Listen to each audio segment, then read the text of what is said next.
hambi alsi ake tunye resole mu hambi se kontinen na sumungo ma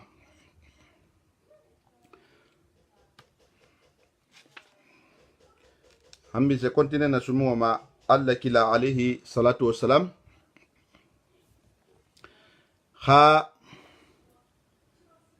tabarruko ke ala la muhimma alla sariyan hammen fato olomo hatugo ala la jonni malu iselonne itolfan alhalo kenyama ifan alhalo kenya ikomo atala aja wa jalla ahammen fonye alquran kolla jonmu ala la jonni malti inna alladhina qalu rabbuna allah summa istaqamu ثم استقاموا تتنزل عليهم الملائكة ألا تخافوا ولا تحزنوا وابشروا بالجنة التي كنتم توعدون نحن أولياؤكم في الحياة الدنيا وفي الآخرة. أكو مؤمن كوكويت أتلا يتلهولو ربنا الله يتلما رجوم أتلا ثم استقام الاستقامة يتلين عليا كما بابجي bari medina na tobi hasabu kenna wal hada kenyati bal al istiqamatu hitilin ala koto hitilin ala yen ala fan hakoto hitilin ala yen ala la jongol hakoto hitilin ala yen ifangato dunia into wolle mo holti ni saya sitima malaikul sena ina foyen alla takhafu wala tahzanu wabsuru bil jannati allati kuntum tu'aduna alkana suno alkana alnekana toro alkana silang hatugu allah di tar janato dungo menna wonta bayila malaiko safo nahnu awliyaukum fil hayati dunya ndolatu me bisiri ngalla ko la dunya o fil akhirah alkama fanan dolle bisira alla ko la wa kamala atala la wolelu atala ko la ala inna awliya allah ko ngafo nyamena koma la khawfu alaihim wala hum yahzanun al busra o nko lonna shamantata inaka ko atala be malahum busra ko le minti ko al karamo atala bo keliyenne Allah kila alayhi salatu wassalam ngina talala hadiso kolla ako inna min ibadillah la unasa ma hum bi anbiya'i wala shuhada yahbituhum al anbiya wa shuhada yawm al qiyamah bi makanihim min Allah qalu ya rasul Allah akhbirna man hum wa ma a'maluhum fa inna nuhibbuhum lidhalika qala hum qawmu tahabu fillah bi ruhillah ala خير أرحام بينهم ولا أموال يتعاطونها فوالله إن وجوههم لنور وإنهم لعلى نور لا يخافون إذا خاف الناس ولا يحزنون إذا حزن الناس وقرأ ألا إن أولياء الله لا خوف عليهم ولا هم يحزنون الذين آمنوا وكانوا يتقون صدق رسول الله صلى الله عليه وسلم. الله أكبر. Allah kila alayhi salatu wassalam ako alkiamonun sinin ko jongoli bele alabulla nabiya men titi shuhadaun titi ban nabiya moni sede furen titi ban nabiya moni sede furel sol makili ale alkiamonun sini hakka atala se lodingra men dima hakka atala se kumen kiye hansa ibol ko kita Allah kila ko khibari a jomolti ila baro mubaraja ba man fananti ako mbataw ikanu ila infodor manye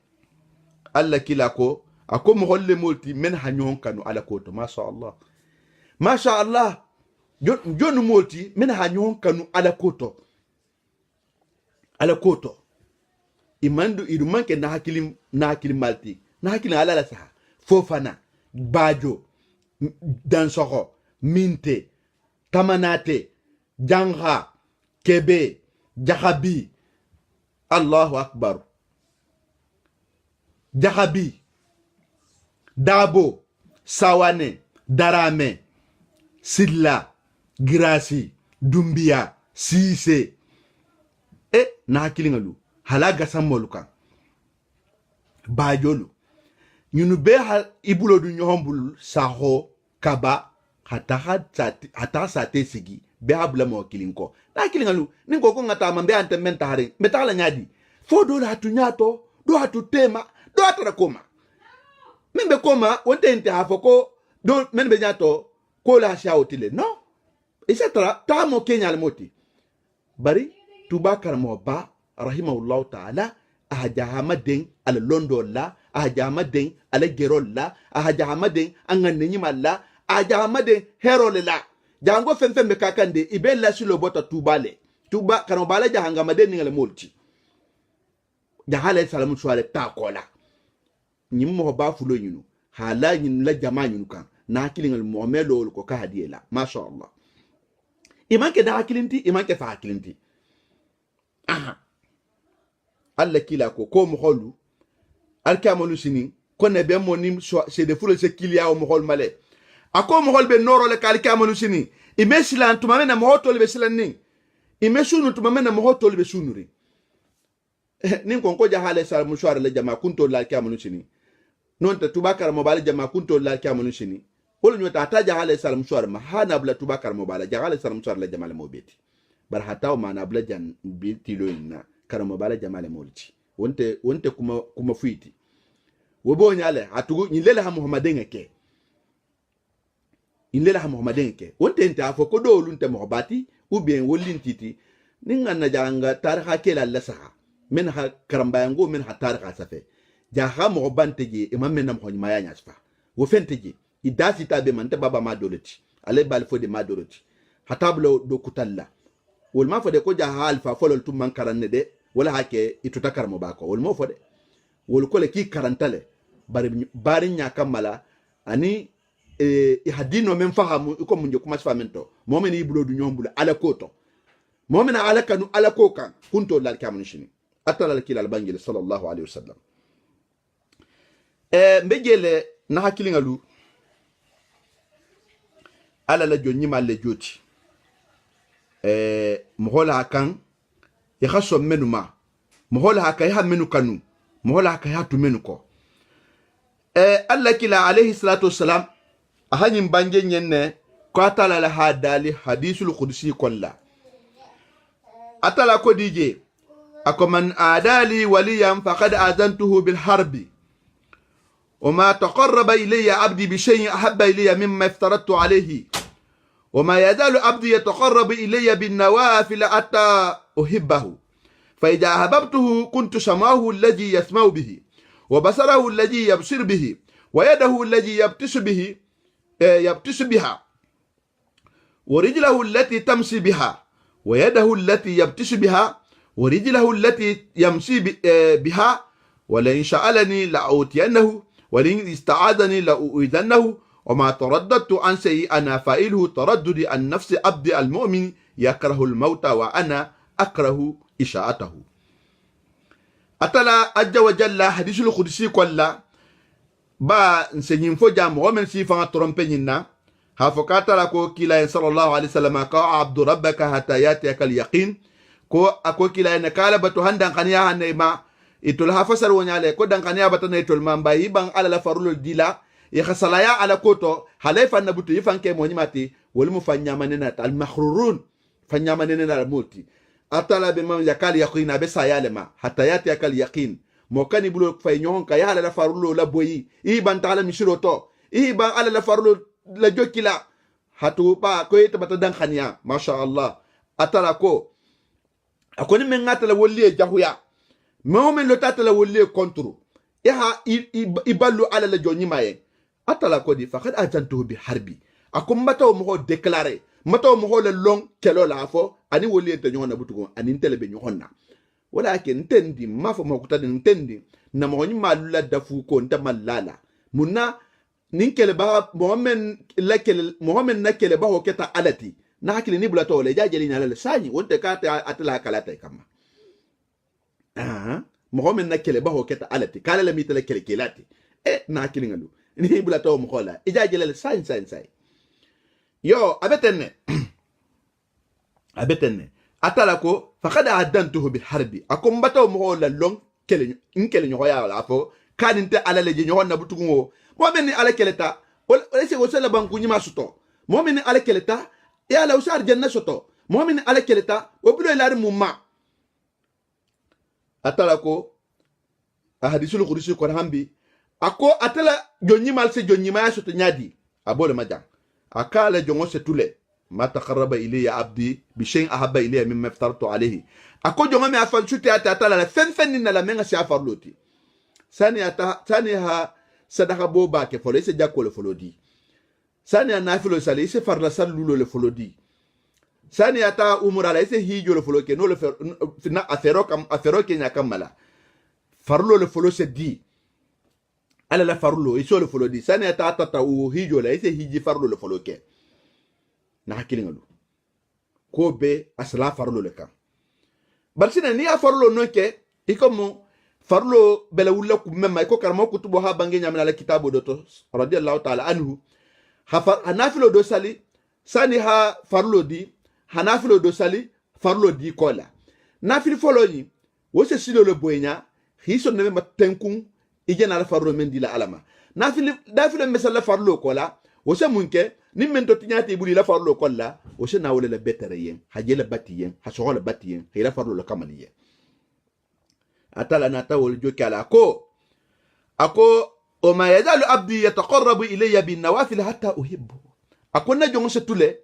butugun farlo di kola aba fan shuti alantela nafilo la hangakanu akoni ngakanu butugun kuntu samahu lon nal nata fasarfu la tijan fasarfu la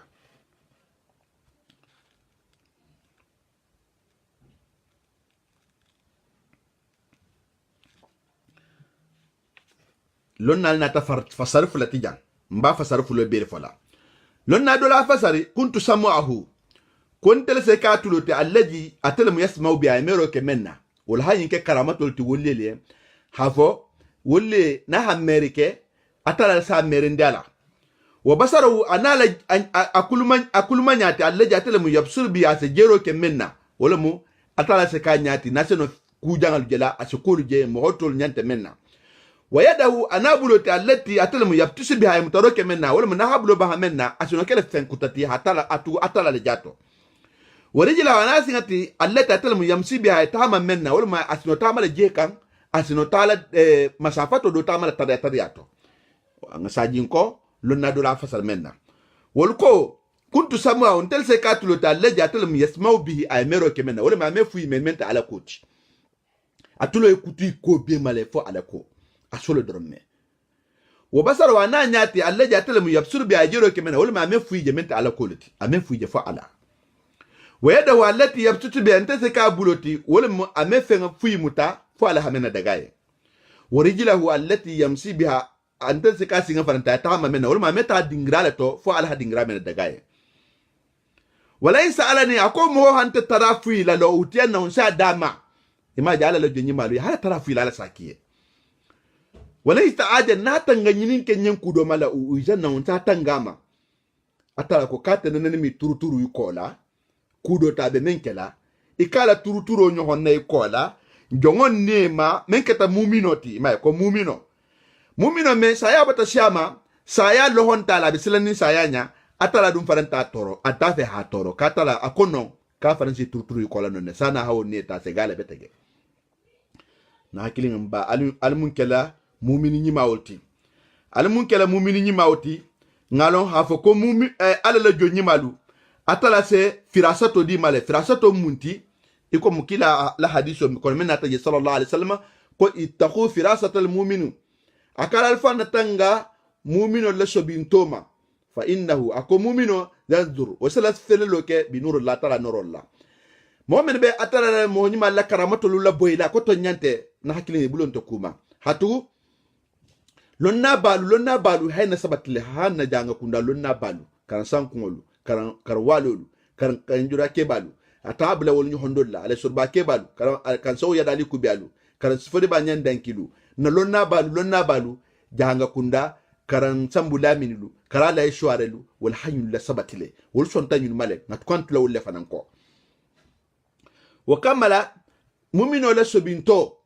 atala noro dobeje atala so dala muminol ma a se felelo ko la se dula janga jele e ko men kata le kila saiboliye wolle manto yi mo fisamente balti atala ku balu ko liyenem inma waliyukumullahu wa rasuluhu walladina amanu alladina yuqimuna as-salata wa yutuna zakata wa humur rakiuna wa man yatawalla allaha wa rasulahu walladina amanu fa inna hizballahi humul ghalibun wa kamala nakilingalu atala la wollelu atala se firasato ke muhammadiyam atala se noro di muhammad ma atala se min bunya atala la fo afo inna akramakum inda Allah atqakum na hakilo mu kunu ni ngale tuo ala nyasla ngabe sonde mele kolle itbe jonsi solo kala hajela sa o kamala bari atala se ntambile nyon na dunia into ase do fisa mante ala dunia te togo fam foloto dunia kanu dingalu dunia nyini nalu bara wala se ala nyonti man so menje jamano nyun kunata nje jamano men kante na hakilo taylo le pale dala de kibe kuma kurungo do fala ma ni mi kuma kuntala sai ni mi bula kashola sai ita no mkilin na dunia into alman kilin dunia into mba atala fananya ala nyasla ngala baro so de melto abe jongoni ala le tema nala ha men kumenke kumenyen a khabulo ke muhammen yen a momen la ko lankenema a mogol bula muhammen bunyala eta man na lon ko mo soto fowolu karamatul awliyai na hakil ngal benke tawtole limamo ibn taymiya hatu ibn taymiya nyin keta ger la balati bari salafu salihun ta tetide a jamano na ta hijra to sanke me woro kolale mohamed ba fo kam mi koytul mu be salafo le ko be nyinne ko be nyinne ko de batu ni may ni kala dalilo ma ibata la nyinna ma hajikati bari nyi na kuma dol fo itol fa man d'accord men may sa iso fa jati la boyle ali nyinem o kamala nkana so ntolu jangula hakiote de hafo na mo balu mbi ko le bani aku fo men man ben ni dia manga boy ko konte ibn taymiya ko ako min usuli ahli sunna wal jamaa التصديق بكرامات الأولياء وما يجري الله على عائدهم من خوارق العادات في أنواع العلوم والمكاشفات وأنواع القدرة والتعصيرات كالمعصور عن سالف الأمم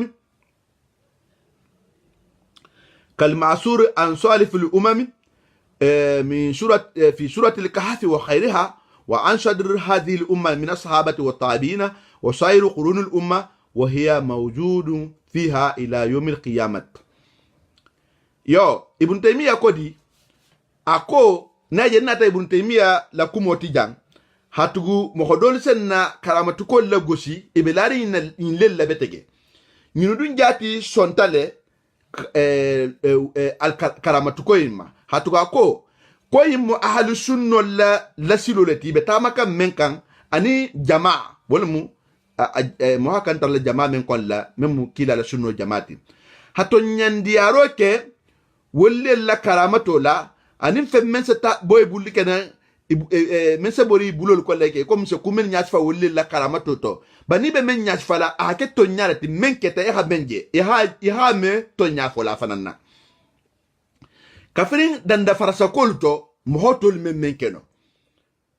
ikomo londo nono la anin kasifu kolu hatabula hanoko dulu kela mohotol men keno iko men sifa sawata ashabul kahfi hatabla namana balla wo kumen keta wol kolto anin kila saibolu kumen tamita wol koto iko lima atondi senna umar ibn khattab lo hakumen ke hatabla al-qadrami la hatabla kila senna ali la kumen tamita wol koto hanabla hammanto mobalto hanabla yetilo menna mo hakanne sonnoma e karalo ala la joni malko bari difference membe jesine ala la mo balu la karamato ni mo setani mo hol faranna setani akol se munu nya wato dol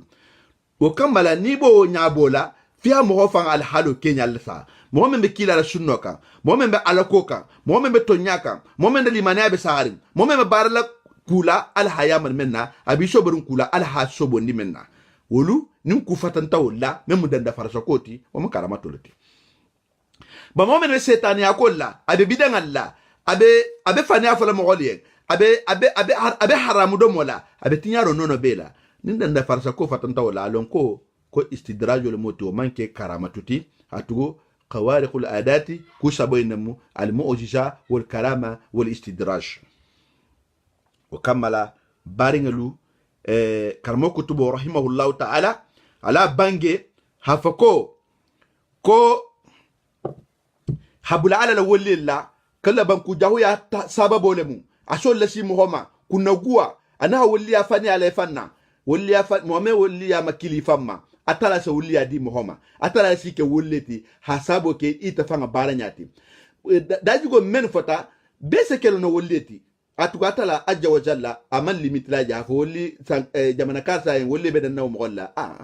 ahadaji golle nyasfa ni sata suratul mu'min na kono sai ngana wal hadakum fa wala bi atala kodi ako qad aflaha al mu'minna qad bi ta'kid ahi kala kanne ako mu'minolu akol kunna diatale wal mujannati alladina hum fi salatihim khashi'un mo menu ni be sallaji sila alanya yale ite mo ko le tiba ni te yilo saloto ya hakilo solo ala ko maba ni te yilo saloto imina droge ba finjamba ni yilo saloto ila bo manganya man siaba ni yilo saloto ile nyala kala ngamansia ni yilo saloto ya hakilo be ala leku ni yilo bidunda misiro kono fanto bunyanti la koto je inta lari fanna je inta bunyani na misiro kono ini fa jom mutan na misiro kono yala ite bo mo holle kon laba ni sekeno ala la woldeti ma sha Allah walladina hum anil lahwi muridun men si sobo isobo mana kolla hisobo allahau asakuma kusamanata mana kolu fanya dingiralu dolamin dingiralu tinyara dingiralu ala kuta dingiralu muhammin si sobo bela walladina hum li zakati fa'ilun muhammin sai la nafulu jakodi walladina hum li furuzihim hafizun muhammin si farujo farana kanta imebula wani musol ko ikenu kel mesi nyohoma musol mesi nyohoma ما شاء الله والذين هم لفروجهم حافظون إلا على أزواجهم أو ما ملكت أيمانهم فهم في لنا من يقول الحمد لله دقايق ولم يفتموشلتي أني لجموشل فإنهم أكون مهول خير مالمين والمجالكي مهم سيسيلا دماء الماء أني لجموشل ونجالكين تك ومن ابتغى وراء ذلك مهم تاتا سنكتانيني itata ike nyokol jini iko menje mutari jamano bibi fa ha fo jangol fa nyen momen sebule ike nyokol ko ube musola abule musu nyokol ko non te habula musu ko futu musun tamenti kan ya buloma ako mo hollem danna tambi mo holti fa ulaika humul aduna walladina hum li amanatihim wa ahdihim arraun momen sil la maniala kanta ini ala tema folo ini jo nyokol tema isla hido menta e ha bela kanta mo holi jigo sembeto ila lannante alaykan kana ilannante atinyade nante sike munafa wolati walladina hum ala salawatihim yuhafizun men sila salo to kanta ni kwarta sali dola ite do faranke ni kwarta dola ite do e hakilo be lorun dolema wala mu muallaqu qalbu maqallahu bil masjid iko kila bangi nyamena sallallahu alaihi wasallam hafo katala be muhammed du ben alkamu shini fonni kemen sonne meme sitiri misrola ni